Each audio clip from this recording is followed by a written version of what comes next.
Money is like blood. It leaves a trail. If you're a drug lord, a corrupt politician, or a high-stakes hacker, your biggest problem isn't making money. It's spending it. You can't buy a $50 million jet with a suitcase full of cash without the IRS knocking on your door the next morning. To the world, you need to look like a legitimate businessman. You need a cleaning machine. This man moved $4.5 billion. This man broke the bank that funded the Napoleonic Wars. They thought they found the perfect loophole. But every loop eventually turns into a noose. 1992. Nick Leeson is a rising star at Barings Bank, a 230-year-old pillar of British finance. He's sent to Singapore to trade. He starts losing, heavy. But instead of admitting defeat, he discovers a glitch in the matrix. Account 8888, a secret error account where he hides his massive losses. To the bosses in London, he looked like a god, reporting record-breaking profits. In reality, he was doubling down on bad bets, praying for a miracle.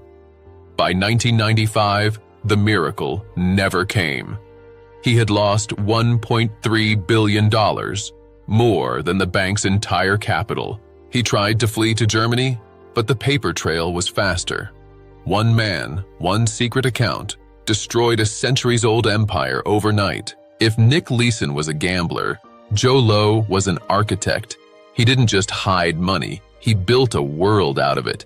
He diverted billions from Malaysia's 1MDB fund into a spiderweb of shell companies stretching from the British Virgin Islands to Switzerland. His masterstroke? Real estate. He bought a $30 million penthouse in Time Warner Center and literally funded the movie The Wolf of Wall Street. He exploited attorney-client privilege to wire hundreds of millions, claiming the law protected his identity. He lived like a king for years, believing he was the invisible man.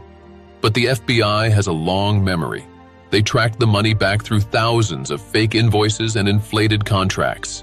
Today, his yachts are seized, his mansions are sold, and he remains a ghost, running from an Interpol red notice. Then there's the original internet godfather, Brett Johnson. He built Shadow Crew, the precursor to the modern dark web.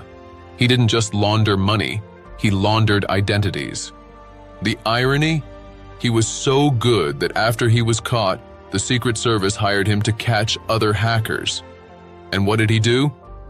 He kept running his crime ring from inside the Secret Service office. He used the government's own high-speed internet to steal more. He thought the system was his playground. He eventually learned the hard way. In the digital age, everyone leaves a footprint. Legal disclaimer. This video is for educational and informational purposes only. The content presented is a historical and criminal analysis of financial systems and dark economy loopholes. Warning: we do not encourage, condone, or promote any illegal activities, including but not limited to money laundering, fraud, or tax evasion. Money laundering is a severe felony punishable by massive fines, asset forfeiture, and long-term imprisonment.